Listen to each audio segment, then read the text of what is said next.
കൊല്ലത്ത് ദേശീയപാതയ്ക്ക് അരികിലെ ഓടയിൽ കാൽ കുടുങ്ങി വിദ്യാർത്ഥിനിക്ക് ഗുരുതര പരിക്കേറ്റു. കൊട്ടാരക്കര സ്വദേശിനി രുദ്ര ഷിബുവിനാണ് പരിക്കേറ്റത്. ഓടയ്ക്ക് മുകളിലുണ്ടായിരുന്ന ഇരുമ്പ് പൈപ്പിൽ കാൽ അകപ്പെടുകയായിരുന്നു.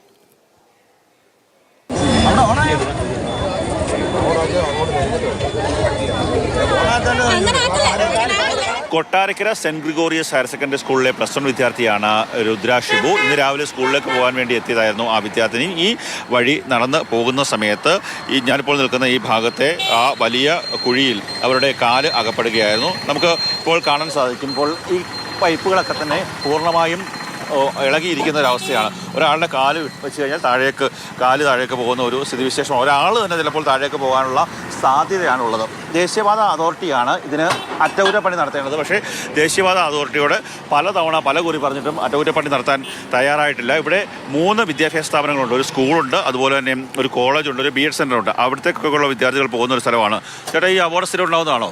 നേരത്തെ ഇത് ഉണ്ടായിട്ടുള്ളത് ഞങ്ങൾ ഒരു പയ്യ അതിനകത്ത് രക്ഷപ്പെട്ട് പോയിട്ടുള്ളതാണ്. കാല് മേപ്പിട്ട് പിടിച്ചടിക്ക് പോയത്. ഇപ്പം രണ്ടാമതാണ് ഈ കുഞ്ഞ് വീണത്. പിന്നെ ഒരു ബൈക്കിൻ്റെ അടിയിൽ കൂടെ പൊത്ത് കയറിയതൊക്കെയാണ്. പിന്നെ ഞങ്ങളതിനകത്ത് ഇവിടെ ഈ ചുമന്ന കൊടിയെല്ലാം ആയിട്ട് കല്ലൊക്കെ പറക്കി വെച്ചിട്ട് 2 ദിവസം കഴിയുമ്പോൾ 3-ന് അന്ന് വരുമോ, അത് ചെറുതായിട്ട് അടിക്കുകയോ പോവുമോ. എന്തെങ്കിലും ഈ പൈപ്പ് പോയി കഴിഞ്ഞാൽ അല്ലെങ്കിൽ കേടുപാടുണ്ടായി കഴിഞ്ഞ് കഴിഞ്ഞാൽ നേരെ ദേശീയപാത അതോറിറ്റി വരും. അവിടെ ഒന്ന് വെൽഡ് ചെയ്ത് ആ പ്രശ്നം പരിഹരിക്കും. പിന്നീട് അങ്ങ് മടങ്ങിപ്പോകും. അടുത്ത ദിവസം അടുത്ത പൈപ്പ് ഇങ്ങനെ ഇളകി മാറുന്നൊരു സ്ഥിതി ഉണ്ടാകും. ഇന്ന് വലിയൊരു അപകടത്തിലേക്ക് പോകേണ്ടതായിരുന്നു. കാര്യം നമ്മളിപ്പോൾ നിൽക്കുമ്പോൾ തന്നെ വലിയ രീതിയിൽ വാഹനങ്ങൾ കടന്നു പോകുന്നുണ്ട് ഈ പാതയിലൂടെ. ഏതെങ്കിലും തരത്തിൽ ഒരു പൈപ്പ് ഇളകി മാറിക്കഴിഞ്ഞാൽ വിദ്യാർത്ഥികളൊക്കെ തന്നെ ഉള്ളതാണ്, മറ്റ് യാത്രക്കാരുള്ളതാണ്. അവരൊക്കെ തന്നെ അപകടത്തിൽ വരാനുള്ള സാധ്യത വളരെയേറെയാണ്. ഫയർഫോഴ്സ് അടക്കമുള്ള സംഘമെത്തിയാണ് രുദ്ര ഷിബുവിനെ ആശുപത്രിയിലേക്ക് മാറ്റിയത്. ദേശീയപാത അതോറിറ്റിയോട് പറഞ്ഞു കഴിഞ്ഞാൽ പൂർണ്ണമായും ഈ ഇരുമ്പ് പൈപ്പ് മാറ്റി ഒരു കോൺക്രീറ്റ് സ്ഥിതിയിലേക്ക് മാറ്റണമെന്ന് പറഞ്ഞിട്ട് അവർ ഇതുവരെ അക്കാര്യത്തിന് മുഖവിലയ്ക്ക് പോലും എടുത്തിട്ടില്ല എന്നുള്ളതാണ് ഇവിടുത്തെ ജനങ്ങളുടെ പരാതി.